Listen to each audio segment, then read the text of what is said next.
Security force की नीली गाड़ियां भी एक इमारत के सामने खड़ी थीं। बिल्कुल सामने ढलानी छत वाली एक 2 मंजिला बैरक नुमा इमारत थी, जिसके बरामदों में कुछ गोरे लोग निक्करों में मलबूस चल रहे थे। ये यहूदी ही हो सकते थे। रमिया बोला, यहाँ हमारे साहब का दफ्तर है, वो देखो वो बरामदा है ना, बस वहाँ हमें जाना है। साहब बड़ा अच्छा है। जाते ही उसे झुक कर सलाम करना और फर्श पर बैठ जाना। मैं पूरी तरह तैयार था। रमिया मेरे आगे आगे था। रास्ते में पार्क के करीब उसने कई गोरे और सुर्ख रंग के इस्राएली फौजियों और सिक्योरिटी के आदमियों को झुक कर सलाम किया और मुझे भी कोहनी का टहूका दिया। मैंने भी उन्हें हाथ जोड़कर प्रणाम किया। पहली 2 मंजिला इमारत के बरामदे में एक कमरे के सामने आकर वो रुक गया। कमरे के बाहर स्टूल पड़ा था। उसने आहिस्ता से कहा, मैं यहाँ बैठा करता हूँ। साहब अंदर ही होगा, मैं अंदर जाकर इत्तला करता हूँ, तू कोने में बैठ जा। मैं जल्दी से बरामदे के कोने में जाकर बैठ गया। मैंने अपने ऊपर फकीरों और आजिजों जैसी मिस्कीनी तारी कर ली। रमिया चिक उठाकर कमरे में दाखिल हो गया। चंद सेकंड के बाद वो खुश खुश बाहर आया और बोला, फाटकर आ जाओ,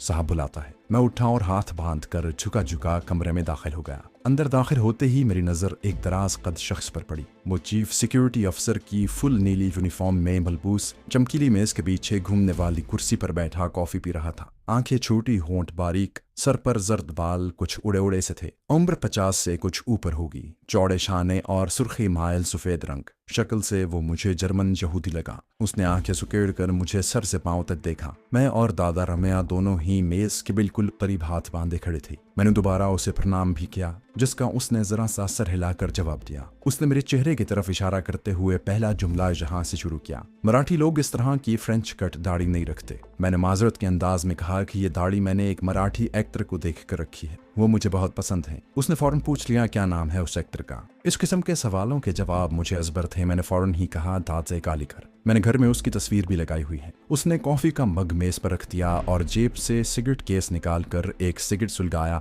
और बोला, अगर इंडियन पुलिस तुम्हारी तलाश में यहाँ आ गई तो हम तुम्हें उनके हवाले करने पर मजबूर हो जाएंगे। मैंने गिड़गिड़ाते हुए आंखों में मसनूई आंसू भरकर कहा, साहब ऐसा न करना, वो मुझे फांसी पर लटका देंगे। मैंने गोंडे को इसलिए मारा था कि वो मेरी बीवी की इज्जत लूटना चाहता था। साहब मुझे अपने चरणों में ही रहने दें, मैं सारी जिंदगी आपकी खिदमत करूंगा। अब रमिया ने भी दबी जबान में मेरी हिमायत की और कहा कि फाड़ीकर मेरे पास रहेगा, ये बड़ा शरीफ लड़का है, बस गैरत के जोश में आकर ऐसा काम कर बैठा, इसे माफ कर दें साहब। यहूदी सिक्योरिटी अफसर ने रमिया दादा से मुतवज्जे होकर कहा, रमिया मैं इसे तुम्हारी जिम्मेदारी पर रख लेता हूँ। रमिया और मैं दोनों बैक वक्त ऑफिसर के कदमों पर झुक गए। मैंने तो उसकी पिंडली पकड़ ली। उसने जल्दी से टांग पीछे कर ली और बोला, इसकी जरूरत नहीं है, तुम इसे भी गैराज में गाड़ियां धोने पर लगा दो, चलो जाओ। हम शुक्रिया अदा करते झुके जा रहे थे। उल्टे पांव उस यहूदी चीफ सिक्योरिटी ऑफिसर के कमरे से बाहर आ गए। बाहर आते ही रमिया ने गर्दन सीधी कर ली, फिर बोला, फाड़कर अगर मैं तुम्हारी जोरदार सिफारिश न करता तो साहब कभी तुम्हें मुलाजिम न रखता। यहाँ तो बाहर से कोई चिड़िया भी अंदर नहीं आ सकती। अब तुम साहब को शिकायत का मौका न देना, आओ तुम्हें गिराज में ले चलूं। गिराज फौजी और गैर फौजी दफातर के अकब में एक बहुत बड़े आगे को झुके हुए छप्पर के नीचे बनाया गया था, जहाँ कुछ फौजी और सिक्योरिटी वालों की नीली गाड़ियां गैराज के अंदर और बाहर खड़ी थी। 3-4 तमिल भारतीय उनकी मुरम्मत और सफाई वगैरह कर रहे थे। रमिया ने एक तमिल को आवाज देकर कहा, अप्पा साहब ने मेरे भांजे को गैराज में नौकर रख लिया है, इसको सफाई पर लगाओ। उस तमिल ने मुस्कुराते हुए कहा, दादा तुम्हें बधाई हो, आज इस खुशी में ताड़ी पिलाओगे। फिर उसने मेरे कांधे पर हाथ रख दिया और बोला, तुम मराठी हो, कहते हैं मराठी लोग बड़े मेहनती होते हैं, जहाँ जी लगाकर काम करोगे तो साहब तरक्की देगा। उसने मुझे पानी से भरी हुई बाल्टी थमा दी और कहा कि कोने वाली जीप को धोना शुरू कर दो। मैं जीप के पहियों पर पानी डालकर गीला कपड़ा मार रहा था कि कुंदरम अंदर दाखिल हुआ। यह वही तामिल था जो रमिया की बेटी संथा से ब्याह करना चाहता था, मगर रमिया ने इनकार कर दिया था और जो केरला में खून करके जहाँ भाग आया था। उसने मुझे देखा तो रुक गया। फिर गैराज के इंचार्ज तमिल की तरफ मुतवज्जे होकर बोला, अरे दादा ये तो रमिया का भांजा है, इसे यहाँ किसने लगा दिया। इंचार्ज ने कहा, बरसाम साहब ने लगाया है। मैं जाकर उनसे पूछ भी आया था, क्यों तुम्हें कोई एतराज है। अरे ये अपने रमिया का भांजा है, इसकी मदद करना तो हमारा फर्ज है। कुंतरम ने तिरछी नजरों से मुझे देखा और बोला, क्यों नहीं दादा क्यों नहीं। उसने गैराज के कोने में रखा हुआ ग्रीस का एक डिब्बा उठाया और मुझे टेढ़ी नजरों से देखता हुआ गैराज से बाहर निकल गया। उस शख्स का पहली मुलाकात में ही मुझ पर अच्छा असर नहीं पड़ा था। उसकी छोटी छोटी आंखें बता रही थीं कि उसके दिल में कुछ और है और जबान पर कुछ और। हो सकता है मुझसे दुश्मनी की एक वजह यह भी हो कि मैं संथा की झोंपड़ी में रहता हूँ। उसका बाप अपनी बेटी का ब्याह मुझसे करना चाहता है, लेकिन मुझे इन बातों से किसी किस्म की कोई दिलचस्पी नहीं थी। मैं उससे मोहतात हो गया और फैसला किया कि उसके दिल को टटोल कर देखूंगा कि उसके अंदर क्या है। अब हाँ मेरा मामूल बन गया कि सुबह रम्या दादा के साथ झोंपड़ी से निकलकर इसराइली कॉम्प्लेक्स के गैराज में आ जाता, दोपहर तक मोटरें साफ करता, दोपहर को रम्या के साथ वापस झोंपड़ी में जाकर भोजन करता, वापस आकर फिर काम में जुट जाता और शाम 4 बजे तक काम करता रहता। मुझे इसराइली कॉम्प्लेक्स में काम करते 10 रोज गुजर गए। अब मैंने फुर्सत के वक्त में इसराइली कॉम्प्लेक्स में इधर उधर चहलकदमी भी शुरू कर दी थी। अब दोपहर को रम्या के साथ बस्ती में जाने के बजाय मैं गैराज में ही साथ लाया हुआ दाल भात खा लेता। इस तरह से मुझे इधर उधर टहल कर इलाके का जायजा लेने के लिए वक्त मिल जाता। इस चहलकदमी में मैं बेहद मोहतात था। कभी पार्क में जाकर बैठ जाता और कभी किसी दरख्त के नीचे लेटकर इमारतों को गौर से देखता रहता। अभी तक मुझे सिवा इसके कुछ मालूम नहीं हुआ था कि आमने सामने पार्क के इर्द गिर्द बनी हुई 2 मंजिला ढलानी छतों वाली इमारतों में फौज और सिक्योरिटी फोर्स के दफातर थे और तमाम के तमाम इसराइली बाशिंदे ही दफ्तरी काम करते थे। उनके अलावा वहाँ सिर्फ हमारी बस्ती के तमिल लोग थे जो दफ्तरों में चौकीदारी और सफाई वगैरह के काम पर मामूर थे। इन दफ्तरों के पीछे केले और नारियल के दरख्तों में साथ साथ कुछ बंगला नुमा क्वार्टर बने हुए थे जहां इसराइली ऑफिसर्स रहते थे, जहां मैंने 1-2 क्वार्टरों के लॉन में कुछ औरतों को भी चलते फिरते देखा। हमारी बस्ती की कुछ तमिल औरतें इन क्वार्टरों में झाड़ पूंछ और कपड़े वगैरह धोने और खाना पकाने का काम भी करती हैं, मगर मैं अभी तक उनके क्वार्टरों के करीब नहीं गया था।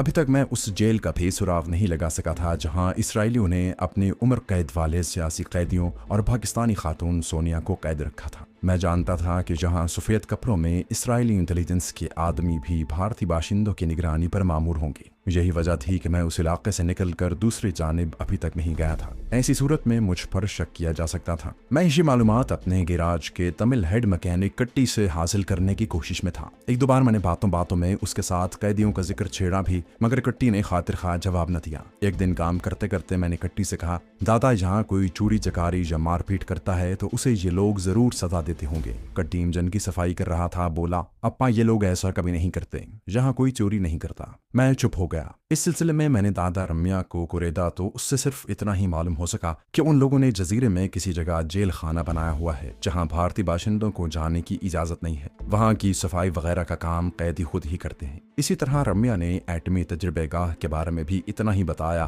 कि जुनूब की जानिब एक पहाड़ी के दामन में सफेद कपड़ों वाले डॉक्टर किस्म के लोग नीली गाड़ियों में आते जाते रहते हैं। उधर भी हम में से कोई नहीं जा सकता। ये सफेद कपड़ों वाले लोग यकीनन साइंसदान थे और जुनूब की पहाड़ी के दामन में एटमी प्लांट लगा था जहां हमारी इत्तलात के मुताबिक यूरेनियम धात पर किसी इंतहाई ताकतवर और मोहलक एटमी हथियार के लिए तवानाई के हुसूल का काम हो रहा था। यही इसराइलियों का खुफिया एटमी प्लांट था और यकीनन जिसके बारे में भारतीय हुकूमत को पूरा इल्म था। यह भी मुमकिन था कि जहां भारत के ताउन के साथ ही एटमी तवानाई पर भी काम हो रहा हो। लेकिन मुझे सबसे पहले पाकिस्तानी लड़की सोनिया का सुराग लगाना था। उसके लिए मुझे इसराइली अफसरों के करीब होने की जरूरत थी और ये उसी सूरत में हो सकता था कि किसी तरह मुझे उन लोगों में से किसी फौजी या सिक्योरिटी अफसर के बंगले पर काम करने का मौका मिल जाए। गैराज में मोटरों की सफाई करते हुए मैं कुछ हासिल नहीं कर सकता था। मैं चूंकि इब्रानी जबान जानता था और इसराइली ऑफिसर्स और सिक्योरिटी वाले इब्रानी जबान में आपस में बातें करते थे, इसलिए उनके करीब रहने से इस बात का इम्कान था कि मुझे खुफिया कैद खाने के बारे में ज़्यादा से ज़्यादा मालूमात हासिल हो जाए। क्योंकि किसी इसराइली ऑफिसर को कभी ख्वाब में भी ये गुमान नहीं हो सकता था कि मैं इब्रानी जबान समझ लेता हूँ।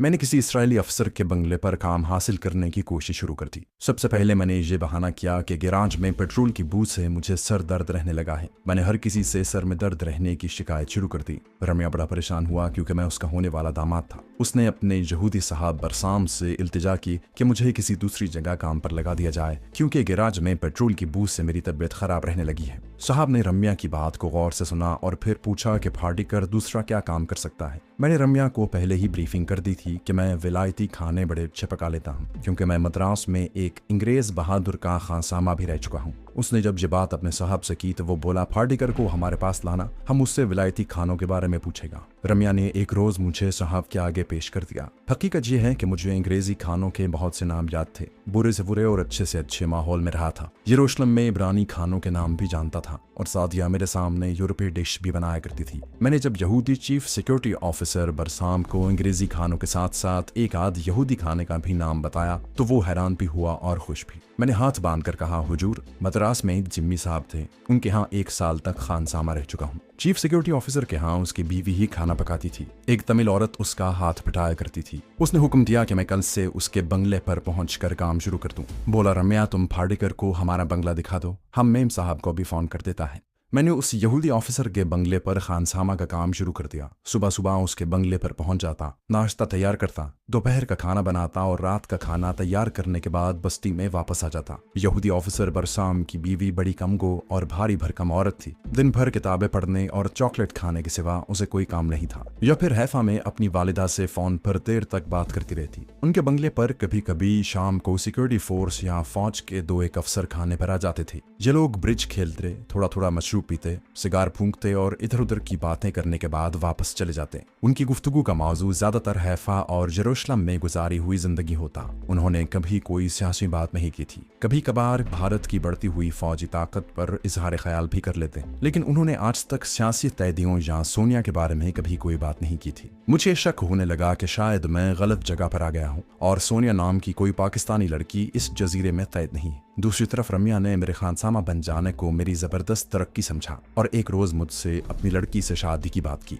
मैं उसका मुंह देखता रहा। मैं संथा से किसी हालत में शादी नहीं कर सकता था। ये मेरा मिशन ही नहीं था, बल्कि ये मेरे मिशन की सबसे बड़ी रुकावट बन सकती थी। मैंने ये कहकर बात डाल दी कि भारत में अभी मेरी बीवी जिंदा है। जब तक उसके बारे में मुझे कुछ मालूम नहीं हो जाता, मैं किसी दूसरी औरत से ब्याह नहीं कर सकता। रम्या चुप हो गया। ये बात बस्ती में उड़ती उड़ती मेरे रकीब कुंदरम के कानों में भी पहुंच गई कि रम्या ने अपनी बेटी की शादी मुझसे करने का फैसला कर लिया है। कुंदरम का रवैया मेरे साथ मजीद बदतर हो गया। मैं उसकी एक एक हरकत पर निगाह रखे हुए था। इस अरसे में मैं अपनी एक अलग झोंपड़ी बनाकर रहने लगा था। ये नई झोंपड़ी मैंने रम्या की झोंपड़ी के साथ ही केले के दरख्तों के पास बनाई थी, जहां मैंने लकड़ी के 2 खोखे लाकर रख दिए थे। उनमें मेरे कुछ कपड़े थे। मेरे यहूदी साहब ने मुझे कुछ बर्तन भी दे दिए थे। सबसे ज्यादा फिक्र मुझे अपने जर्मन पिस्तौल की लगी रहती थी, क्योंकि अगर वो बरामद हो जाता तो मुझे बड़ी मुसीबत लाक हो सकती थी। बस्ती से साहब के बंगले पर जाते हुए मैं पिस्तौल को झोंपड़ी के अंदर खोदे हुए गड्ढे में छुपा जाता। उस गड्ढे के ऊपर लकड़ी के खोखे का एक छोटा सा तख्ता डालकर मैंने ऊपर घास और मिट्टी डालकर टाट बिछा दिया था। फिर भी जब तक बंगले पर रहता मुझे उसकी फिक्र रहती। कुंदरम मेरा दुश्मन बन गया था और मेरी झोंपड़ी में घुसकर तलाशी ले सकता था, और अगर तलाशी नहीं तो वो रताबत और दुश्मनी में आकर मेरी झोंपड़ी को आग भी लगा सकता था। लेकिन मैं पिस्तौल अपने साथ नहीं ले जा सकता था। ख्याल आया कि मुझे पिस्तौल झोंपड़े से निकाल कर जंगल में किसी जगह तालाब के आसपास कहीं छुपा देना चाहिए। चुनाचे एक रात जब बस्ती के सब लोग सो रहे थे तो मैंने गड्ढे में से पिस्तौल निकाल कर धोती में छुपाया और झोंपड़ी से निकलकर अंधेरे में ही अकबी जंगल वाले तालाब की जानिब चल पड़ा। जंगल में गहरा सन्नाटा छाया था। झाड़ियों में झींगर बोल रहे थे। मैं उस सारे जंगल से वाकिफ था। केले और शरीफे के दरख्तों में से होकर मैं खामोशी से चला जा रहा था। अभी तालाब चंद कदमों के फासले पर था कि मुझे इंसानी आवाज सुनाई दी। मैं वहीं बैठ गया और कान लगाकर सुनने लगा। ये 2 आदमी थे जो आपस में बातें कर रहे थे। मैंने गौर से सुना। बातें तमिल जबान में हो रही थीं। ये हमारी बस्ती के आदमी ही हो सकते थे। मेरा माथा ठनका, क्योंकि उनमें से एक आदमी की आवाज कुंदरम से मिलती जुलती थी। जिस तरफ से आवाजें आ रही थी मैंने घास पर लेट कर उधर रेंगना शुरू कर दिया। शबनमी घास पर मैं इस एहतियात और महारत के साथ रेंग रहा था कि पत्तों की खड़खड़ाहट की मामूली सी आवाज भी पैदा नहीं हो रही थी। खिसकते खिसकते मैं ऐसी जगह आ गया जहां से मुझे आवाजें साफ सुनाई देने लगी। मैंने सर नीचे घास के साथ लगा लिया और हमतन गोश हो गया।